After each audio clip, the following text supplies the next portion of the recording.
Hello and welcome to my channel. Today I am going to be going through everything that we have for busy bags. I really like this idea because it is really fun, it's simple, and my daughter really likes these, and I can just grab one out if I need to, and it does really keep kids busy when they see something that they haven't seen for a while. I don't bring out these busy bags every day. I like to bring them out when she's kind of seems to be fed up with other toys or other things, and it's something different and unique that's not out all the time for her to play with. So it can be a really fun thing to have around if you have kids that maybe kind of get bored easily or just always want something different to do. So I'm going to get into the bags though, because I have quite a few. I'm not sure, I haven't counted, but I have quite a few. I think probably around 20 bags. They're all simple things, and they're fun, and they're easy to switch out and use for other activities if you ever want to. So the first thing is, all these zipper pouches that I have here are from Walmart. They're just regular pencil pouches, and I thought those were the best because they have the clear here so you can see what's in there. You don't have to open every bag. And they also have these hooks here. I have hooks in our homeschooling room, and I just hook them all up on there so they're up and out of the way. But in this one here, I actually just recently found these at the Dollar Tree. They're these little connecting circles. They come apart and you just pop them back together. And I thought these would be super fun. They can be used a lot of different ways for different things. I actually got 2 packs. Each pack only comes with 30 little circles. I thought I would get 2 packs just to make sure that there was enough to play and have fun with. So that is the first bag. And the second bag here I have is these sponges. What I did is I bought a pack of sponges and I cut them all up. And once I had them cut, I cut them while they were wet. Once I had them cut, I let them all sit out and dry for probably 3 days to make sure they were super dry. They're crunchy now. And now she can use them to build and stack up things. That was the point of how I cut them up. I cut each sponge into 4s, I think, maybe. I cut some of them the long way, and then I cut some of them the short way, so that there's a couple different sizes and things to stack up and play with. These are pretty fun. She likes to build things and stack things on top of each other, so this is a pretty big hit with her. The next one is also another sponge one, but this one is, I took the same sponges, I cut out the shape, and then I let them dry, and then there's little flashcards in here that have the shapes on them, and then she can match the shape, you know, to whatever card it is, or she can just play with the shapes. Also, I plan on using these as like stamps and things, so eventually, you know, I'll maybe put some paper in here, or just the day that I want to use them as a stamp, I'll give her some paper and some paint, and she can use them to paint the different shapes if she wants to. The next one here is just a set of blocks. We had lots of different toys and things, and I happened to find this set of blocks, I think, at a garage sale. They're all different colors and different shapes and sizes, and they stack on top of each other, and I thought it would be perfect for a busy bag just because it's not something she has all the time. And so it's just a simple little thing though, and it can go with some of her other toys if she wanted to add other toys to it. The next one is this set here. I found this in the Target dollar spot. It's a stackable fruit. It's this big fruit thing, and it sits on the counter.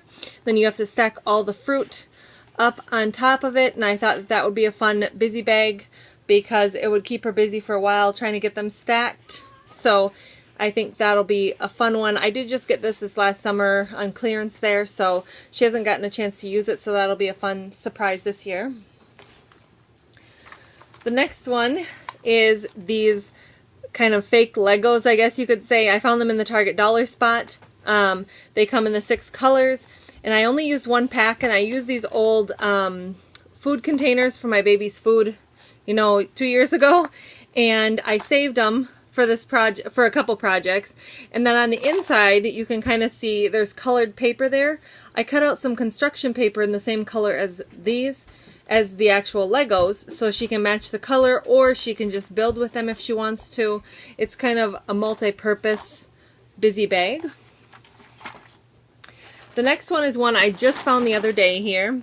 This again is from the Dollar Tree. They're little snap together shapes, and there's like 6 different shapes, 7 different shapes, and they come with these little pole things, and they snap together so you can snap everything together. Again, I did get 2 packs because it didn't come with that many pieces in just 1 pack, and I thought 2 packs would be better for actually being able to build with it. So that should be a fun new thing for her to try this year. The next one is one I made myself. I took some clothespins and some paint samples from one of the local places here in town, and I just cut them so that they're smaller squares, and I have one of every color there. And then each clothespin has the color, so then you find the color and then you clip it to that one. And I thought that would be fun. It's working on motor skills as well, and as she learns all her colors and being able to match and say those, so that one would be fun. The next one I have here is these Popsicle Sticks, and what I did is I turned it into a matching game.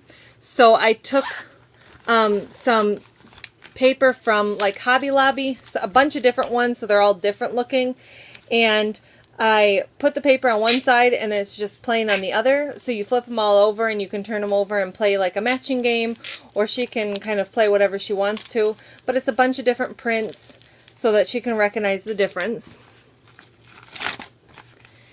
And then the next couple here I have is this one. This one again is clothespins, and what I did is I took some paper to make a circle, and I did it half and half because the bags aren't very big, and I just wrote out the letter, and then you have the clothespin and you have to match it to that letter. So as she learns her letters more and recognizing them, that one will be a lot of fun. These ones were easy because you can get a huge pack of clothespins at Walmart for like $1 or $2, and you can use them for a lot of different projects. I also did one of these like the half circle with my daughter's name on it. I'm not going to show that one, but I did it with her name on it so she can match the letters of her name as well. And then the next one is another popsicle one, but with the pom-poms. What I did is I colored different colors on each popsicle stick. Every popsicle stick is different, so she has to match the pom-pom to the popsicle stick. She could also just play with the popsicle sticks or the pom-poms if she really wanted to. And the next one here is some noodles, and I have some ribbon, and I tied some knots in it, and what she can do is string the noodles. These are really big noodles to make it easier as she's getting more coordinated, and yeah, she can just string them. There's a couple pieces of ribbon in there, so she can do a couple different ribbons if she wants. And the next one is another clothespin one. This one is actually the colors. Oh, it's kind of coming apart there, isn't it? I gotta fix that.